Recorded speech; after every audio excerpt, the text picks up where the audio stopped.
Welcome back to Anchor Bay, a model railroad building project set in the foggy Redwood coast of Northern California in 1948.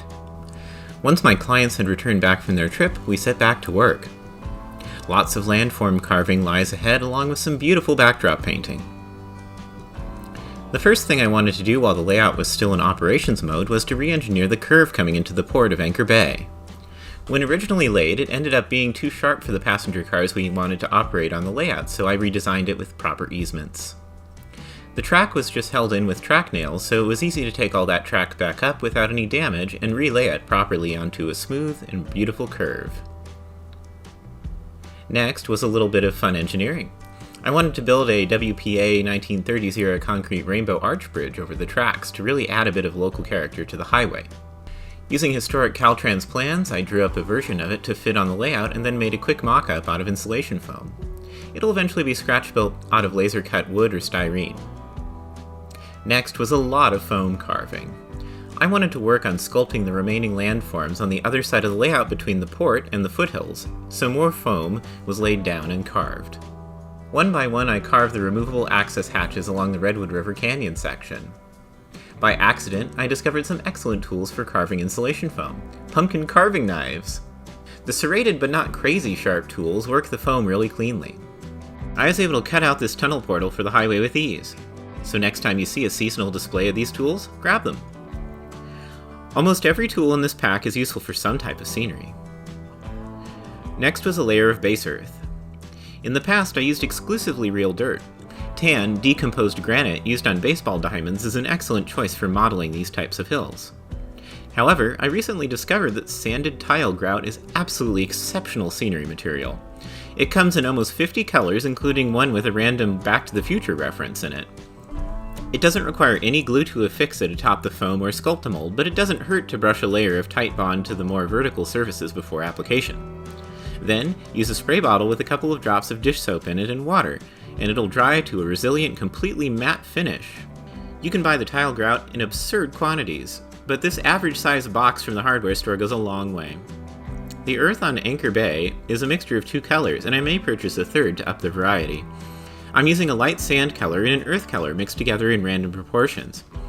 I first wet the surface with a spray bottle, then sprinkle on the grout onto the ground with an old spray paint lid. Then I come by and spray it a second time with the water. If you want it to look dry, add a second layer of grout atop the saturated layer while it's still wet. It also makes spectacular highways and paved areas. The dark gray colors look precisely like asphalt and can be mixed lighter or darker to simulate road wear and repair patches. Give it a try. It's both very affordable and very convincing. Next was dialing in the interchange with the electrified Sacramento Northern. I wanted to add an interchange with the SN on one part of the layout next to the Roma Winery.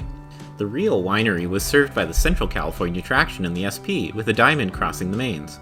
So I followed that model and also added in a functional interchange to add even more operability into the layout, providing a great source of traffic for this branch line. Laying track was pretty straightforward, and we even experimented with some side-arm trolley poles to eventually install here once scenery is more complete. There'll be a nice little depot here for the SN freight agents to do paperwork and share coffee with the Anchor Bay Railway crews. The Y is partially modeled here, going off layout to suggest a wider world. In time with the actual rains this fall, we saw static grass begin to grow on the hillsides. We used a variety of woodland scenics and pico static grass, mixing carefully to match photographs of California hills in the springtime. Deeper ravines are more intensely green, while the tops of ridges are lighter green. Mixed into it all are tall golden dead grass, still uneaten by the livestock. I apply the grass using full-strength Titebond 2, and after the static grass machine is out of ammo, I go in with a shop vac and an old lady's stocking over the end to save all the spare grass. The spare grass is then recycled directly back into the static grass machine, and the cycle continues until I've completed the area I want to do. The Titebond 2 dries invisibly and flat, so it's the perfect glue to use, especially since an entire gallon of Titebond is both higher quality and less expensive than the small bottle glue sold by model companies. One way to add a lot of realism to your hills is to add in deer and cow paths. They run between water sources and places to rest, so I modeled a bunch of them over this pasture, including some bald spots near the rancher's water tank. Who wants to go for a hike? Next, I wanted to add in some larger rocks and boulders into the stream. So I used some of the decomposed granite rocks I sifted out of the bucket we got from the landscape supply store. I then arranged them in a layer of wood glue and then generously dusted it all with tile grout. It really holds the rocks in place and blends the scenery in really nicely. Next, it was time to dial in the backdrop before scenery is finalized so I don't have errant paint splatters all over the scenery. We've been having some spectacular storms in California this winter, which was the perfect excuse to add some in miniature onto the backdrop above the Redwood Rainforest. Using reference photos of beautiful Redwood National Park and real photos of Anchor Bay, California, I created this Redwood Forest spilling into the sea. Lots of happy little redwoods were painted onto the backdrop, but the storm really steals the show. I was able to get some fantastic cloud reference outside the last few weeks and use that to my advantage. I'd used a mix of artist paints and brushes and blue paper towels for smudging multiple layers into dramatic clouds. Getting the dark and ragged bottom of the clouds really adds drama. I painted the trees as if they're being blown around in the wind to add to the effect. If you're interested in hiring me to build your next layout, there's a link in the description. In the next episode, we'll cover how to model a swollen river full of storm debris, and this fantastic streamlined modern vinegar plant. Work on Anchor Bay continues at a good pace. I strongly suggest you go back and watch it from part 1 of this layout construction series if you're new to the channel.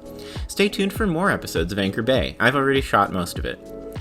A special thanks to my patrons for making a big difference in being able to dedicate time to editing these videos. Until next time, this has been An Urban Era. Have fun, and I look forward to the comments and your questions below.